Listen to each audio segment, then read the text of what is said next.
और अब आपके सामने हापुड़ की हम सीसीटीवी फुटेज दिखाते हैं, क्योंकि सीसीटीवी फुटेज के आधार पर भी आगे पूरे मामले की जांच की जा रही है। और ये सीसीटीवी तस्वीरें अब आपके सामने हैं और इन सीसीटीवी तस्वीरों के जरिए आपको वो हमलावर भी नजर आ रहा होगा, क्योंकि इसी सीसीटीवी फुटेज में हमलावरों की तस्वीरें कैद हुई हैं। और जैसा कि आपको बताया कि ओवैसी के इस पूरे मामले पर जहां जांच की जा रही है, वहीं सीसीटीवी फुटेज को भी खंगाला जा रहा है। इस वक्त आप इंडिया टीवी पर उन्हीं में से एक सीसीटीवी की वो फुटेज देख रहे हैं जिसमें हमलावर नजर आ रहे हैं। भागता हुआ ये शख्स आपको नजर आ रहा होगा, सफेद रंग की ये शर्ट पहना ये शख्स जो उस तरफ फायर करते हुए भागता हुआ पीछे की तरफ नजर आ रहा है। और ये सीसीटीवी फुटेज भी अब सामने आ चुका है और इन्हीं सीसीटीवी फुटेज में हमलावरों की तस्वीरें कैद हुई हैं। तो किस वक्त कैसे इस पूरी घटना को अंजाम दिया गया, यहां एक रेड जैकेट में ये शख्स नजर आ रहा है जो पहले आगे की तरफ भागता हुआ, गाड़ी के आगे आगे भागता हुआ नजर आ रहा था, जो सीधे उसी काफिले की तरफ जा रहा था जहां पर सब लोग मौजूद थे। और इसी के अलावा हम एक और तस्वीर आपको दिखाएंगे, एक और शख्स इसमें आपको नजर आएगा।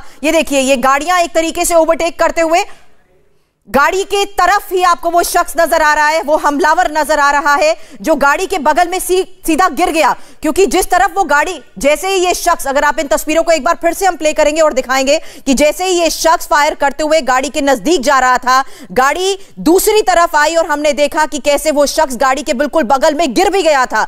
और ये एक और शख्स नजर आ रहा है। अब